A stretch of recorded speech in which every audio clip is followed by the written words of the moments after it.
We are facing not a valley, but we're facing a mountain.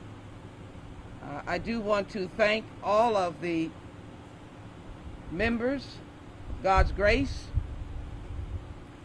and particularly the shepherd, because the shepherd sets the pace, and all of the ministers who joined in as co-sponsors of this important testing site. As I said, we're at the level of a mountain right now, and it is piling on. One of the things that I am unhappy about is the fact that there is $75 billion languishing in Washington, D.C., waiting to be distributed across the nation to help in expanding testing, which is needed here in the Harris County, Houston area, even though there is testing going on at a very rapid pace, but it has a potential end date in 2 weeks. This is a millions of people, city and county. We will not be finished testing for all those who need to be tested by a 2-week shut-off time. I'm very pleased that the effort that we've done with the United Memorial Medical Center, we have tested up to 75,000. 11% of those people are positive. What that means is over 10% have the ability to get sick or to spread COVID-19 to others, or have already done so before they have been tested. And so the idea of why we are so delighted to be in our second faith initiative, because we know pastors are leaders. If they speak, people will listen. And it's evidenced by all the pastors in the Acres Home area who have been part of this great effort. And I want to thank them for doing so. But here's where we are. The rolling average of new cases in the United States has increased 150%, from 944 cases a day to 2,365. Hospitalizations due to COVID-19 have increased since Memorial Day, growing by 70% to 2,793. In the state of Texas, we have surged. We have seen more deaths in the state of Texas, while at the same time, our various test sites are working almost around the clock. Earlier this morning, I've already visited 3 test sites: Heights House, the Heights Tower, and a testing site on Independence Heights on Whitney. We have another site on Airline. They're testing at Jack Yates High School. People are desperate to find out whether or not they're infected by COVID-19. We know that athletes, both pro and college, have tested positive, and more numbers are growing. The Major League Baseball has shut down spring practice because of the number of players that have tested positive for COVID-19. What is the point that I'm making? We're not at the end. We're at the mountains and dips and mountains. And even though we want to be out and about, and I want to make sure that there are situations that require us to be out and about, but we have to understand, as government custodians and guardians of the people, that it's not hindering the people to slow down, to not have a rally tonight that may have 100,000 people in Tulsa, Oklahoma, a state that is surging and more people dying. And you will have those who have a right to be at any rally, because this is a free country in the regular order of things. But we also know first responders are on the front lines, we know that we need to be able to help get our country on its feet, and to do that, we have to follow some rules. And massive rallies are not following the rules. And so as we watch the landscape from the Houston Texans, the University of Houston to University of Texas, we've got to realize that something is being said to us. You're not yet ready to completely open up at the pace and speed that you're doing. And in this instance, I want you to see the number of cars that are coming in.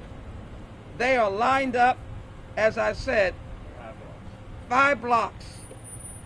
At our sites at UMMC, over 300 on Thursday and Friday. Forest Brook Middle School, over 300. Griggs Elementary School, upwards of 300. The Cullen Middle School, upwards of 300 every day. Butler and Delmar in particular shut down as early as 10:30 in the morning because there were 500 cars already in line. These people understand that we're at a point that is still in the realm of danger. We need the $75 billion that is languishing in the United States Senate, and we need the additional monies for our small businesses and our hospitals. That is a hero's bill. And we need to provide the extra unemployment so people can slow down and that businesses, including restaurants, can manage themselves. So today is an important day that I'm standing here on this very holy ground. It's to let people know that, one, thank you for coming out to be tested. Keep on coming, because that's the only way we can stop the spread. And we're beginning to do contact tracing so that if you're positive, we need to find out who you are affiliated with. We know that children can now get COVID-19. We know that you can be 19 years old and get COVID-19. And we know that you can be 80 years old, and if we find out soon enough, Pastor, you'll be able to survive. But it is knowing and watching to make sure that you get the treatment that you need. I don't want us to run out of hospital beds. I want us to be sure that we are able to take care of it. So I am very grateful I wanted to call off, but I'm going to let Pastor Matthews do that, and that is to acknowledge all of the church co-sponsors. But before I bring up Dr. Joseph Barone, I want to make sure that I thank all the church members, thank you, and volunteers, thank you for being here and recognizing that we are in fact, as God's Grace Community Church, we are in fact the Good Samaritans. And we have opened this door in Acres Home.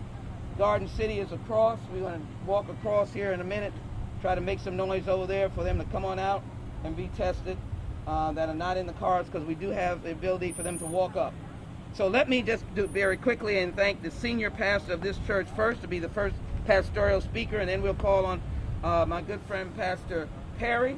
We've been together for a long time, and then I want to acknowledge Minister Fitzgerald with God's Grace Community Church, who is here in the audience as well. Thank you so very much. Shepherd, come on down. Thank you, Congress Lady. First of all, I want to thank the Congress Lady for her efforts in making this testing site available. As you can see, the lines may be long, but they're moving fast. So I want to encourage all of you, if you're not in line, come on down and get in line and take advantage of this opportunity that this Congresswoman has made possible for us to get tested. Yes, the lines are long, but they are moving fast. And I would encourage you to take advantage of this opportunity. I want to thank all of the pastors in the Acres Home area for your support in making this possible. I want to thank all of the members of God's Grace Community Church. And Pastor Perry, ask you to come up and say a word. And again, we thank the Congresswoman for making this possible. Thank you, Pastor Matthews. Once again, we want to thank the Congresswoman for making this possible. And we want to thank my pastor, Pastor Matthew, for opening up his facility here at God's Grace. And we want to thank the Acres Home community for coming out. I mean, they're coming out and they continue to come. And that let us know the need. And I want to thank Greater Zion and all of those that come out, because testing is needed. We need to know if we are in danger or not of this virus. So therefore, once again, thank you, Congresswoman, and thank the pastor, and thank all of those. God bless you and keep you is my prayer. I thank you so very much. You are a blessing, Pastor Matthews, and all of the Acres Home pastors are a blessing. Let me say this as I bring Dr. Barone on. As I said, we have passed the HEROES Act with $75 billion, which seems like a lot, but the nation has not been fully tested. We started too late. And if we don't get the testing protocol entrenched before the summer, remember what the NIH and the CDC are projecting of a surge in cases in the fall, which is only about 3 months away, which would include flu and COVID-19. This is a serious circumstance. I have been out among our neighbors. Our neighbors are not wearing masks. Our neighbors are not socially distancing. Right here in Houston, Texas. It doesn't mean the mayor and the county judge have not been over and over again. I'm with him quite a bit, speaking about the ability to intervene in the virus. It is not something that you see as clearly as you might see the flu. The flu hits you, and you immediately are saying something is wrong. But you do not know something is wrong with COVID-19. Here's a first responder. He may have to deal with someone in a response, and he doesn't even know that they are positive because they don't know. He's handling them. They're in the ambulance.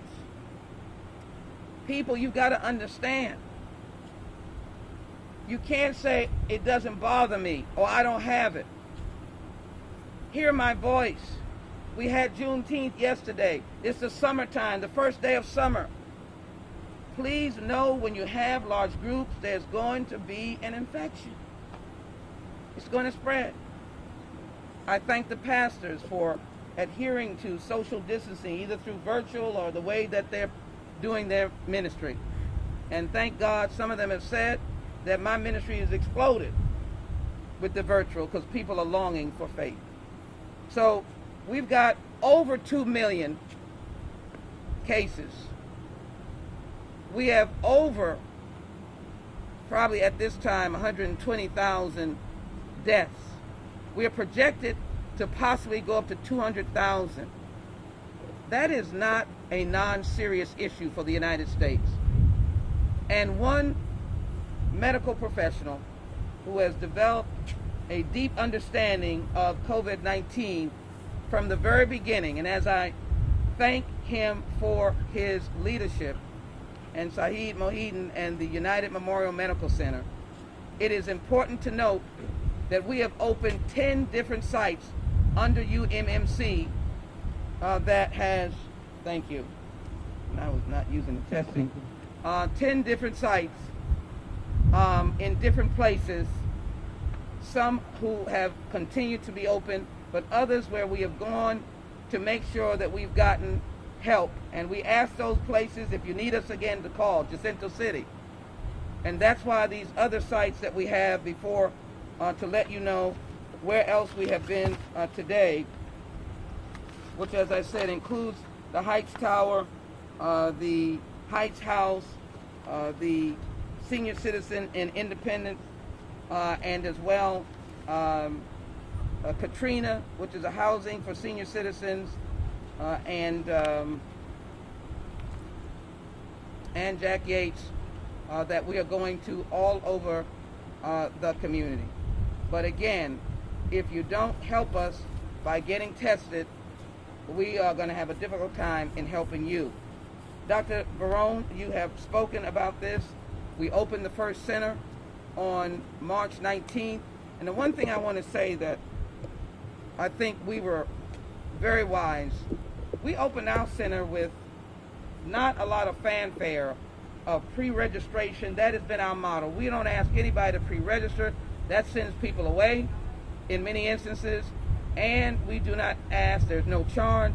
And so when we opened on March 19th, people camped out for 2 days because they know that they could get through and there would be no charge. And even though they might not have had all the symptoms of what they were talking about in the early stages of a cough, a fever, we found people that were positive because you don't understand, you could be asymptomatic and you're still a positive. That's why I need you to get out here and be tested, because we don't need you to be your own doctor. What we need you to do is get tested. Dr. Joseph Verone, thank you so very much. For the last 93 days, I've had the opportunity to work hand by hand with what I call now the queen of testing. Sheila Jackson Lee, she's amazing. I mean, she goes everywhere. And I know, she has told you that, yes, at United Memorial Medical Center, we have tested over 75,000 people, and that number sounds, wow, big. Yeah. But that's nothing as compared to what we really need. 11% of those people are positive. And of those 11%, guess what? 47% are totally asymptomatic. People that have absolutely no idea that they have the virus. Imagine the damage that those people can do to others. I mean, unintentionally, because they don't know they have it. Those are the things that we've been trying to tell people, and unfortunately, the last 3 weeks, I have seen more admissions at our hospital than on the prior 10 weeks all put together. We're seeing young people. The congresswoman mentioned a 19-year-old that came in with clots in his lungs and almost died on us. And, thank God we pulled him through. But the only way we knew that he had to be admitted to the hospital was not because of the symptom that he had, chest pain. 19-year-old with chest pain, you say, hey, it's nothing. But when he said, I was tested 2 weeks ago for COVID, we knew that we were getting in trouble. People, you need to be tested. The only way by which we can contain this terrible illness is by knowing who has it and prevent you from giving it to others. Simple as that. I've brought the media with us many times now into our intensive care unit so that they can see what's going on. And we're broadcasting it all over the place because people don't believe it. Young people are out there in clubs and having a lot of fun. A lot of people are going to go tomorrow and see their parents and fathers and say, hey, father, please, social distance. We told people about this on Mother's Day. They didn't listen.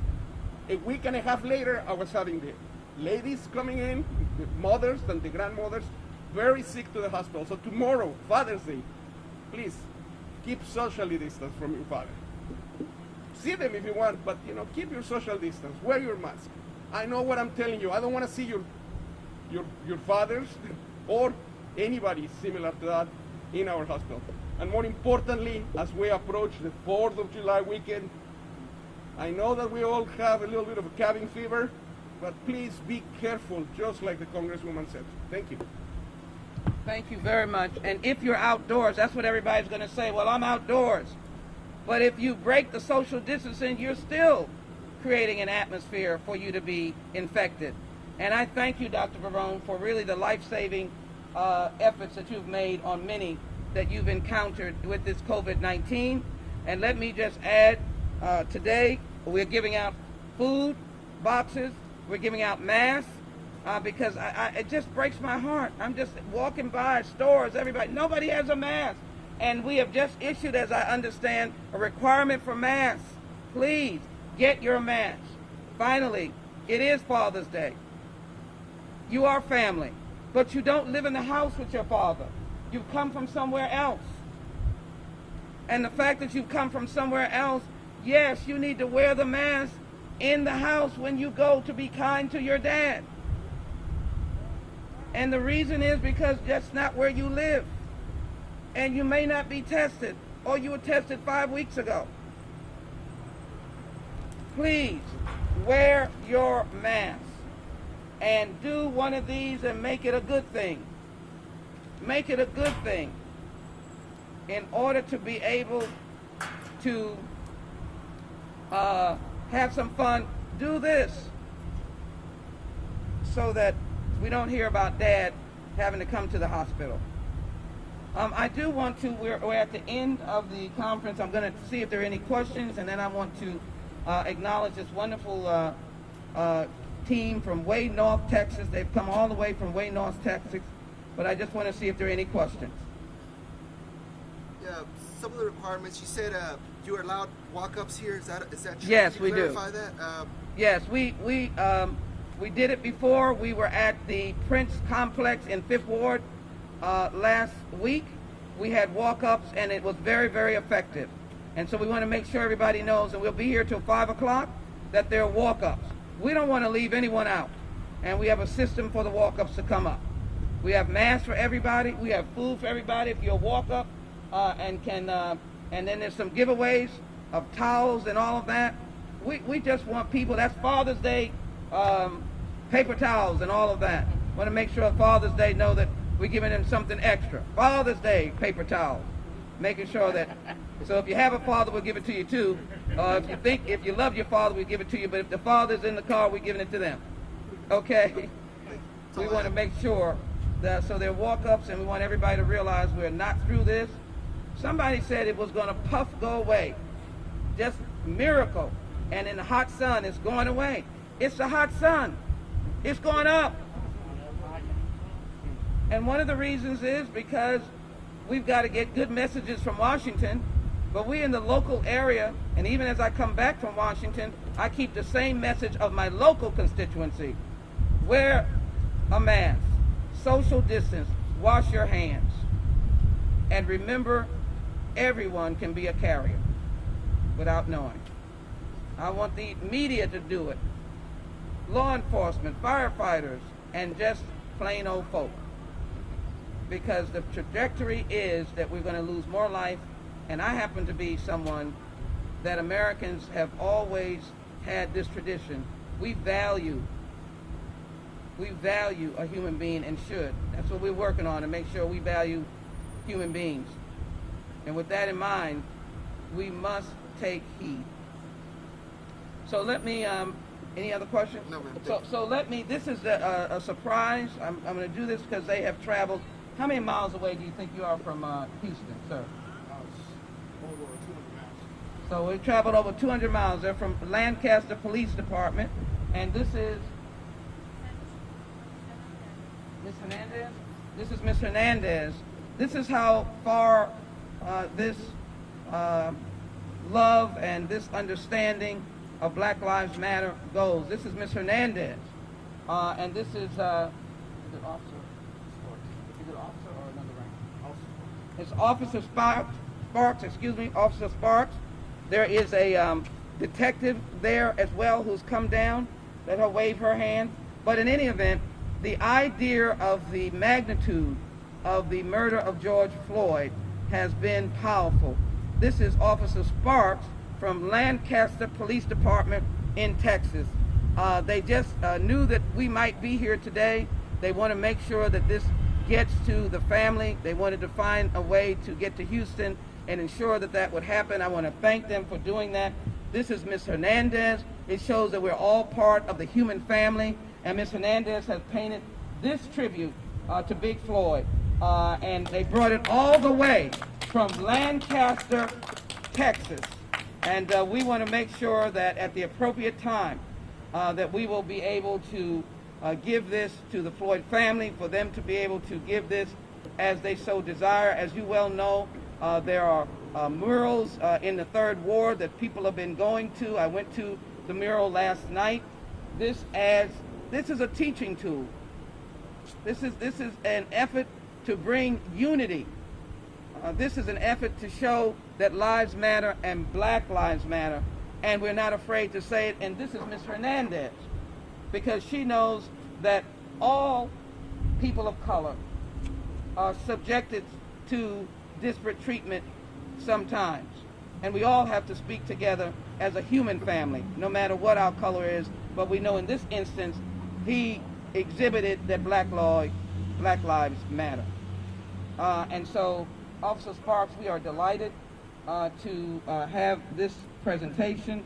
I know the family has been so generous with their time. They have gone through a lot.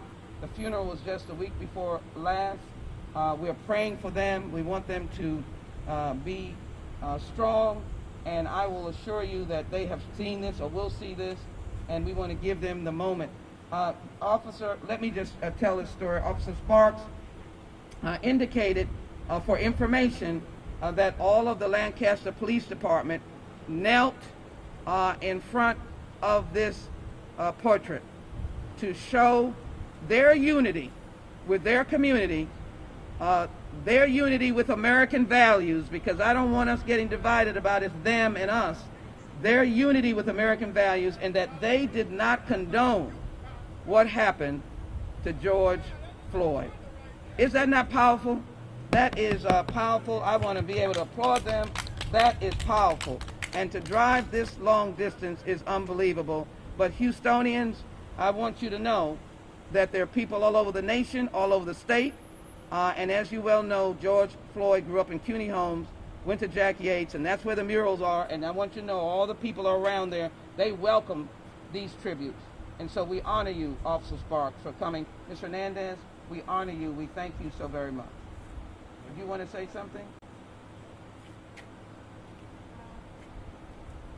If not, you're okay? She's just a beautiful artist, so you need to give her a very big hand, okay? And it should be known that this is a first responder who got in his car and drove everybody down here. Now, that's something to be told, is that not? That's something to be told from Lancaster Police Department. I want his chief to know how much we appreciate him, so I hope you'll see something about this that will be relayed in the backdrop of the Juneteenth holiday, and I hope that there will be some of our great media that will think of this as an important statement. All right, Dr. Verone? Oh, look. I know that Ms. Dooney Hebram is, as I said, the engine that makes things work, and I'm delighted that she is here with UMMC. Madam, thank you so very much.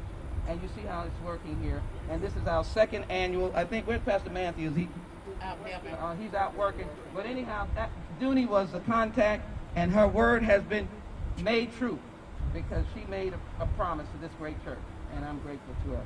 All right. Brother, did you want to say a word, or you're good?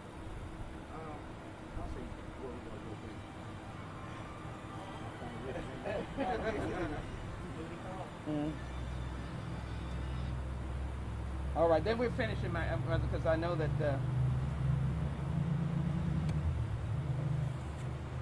My name is Officer Sparks, and I'm with the Lancaster Police Department. I've been a police officer for about 22 years. And what my dear friend Officer Cena didn't say, I'm going to go ahead and speak for her. I'm sure she doesn't mind.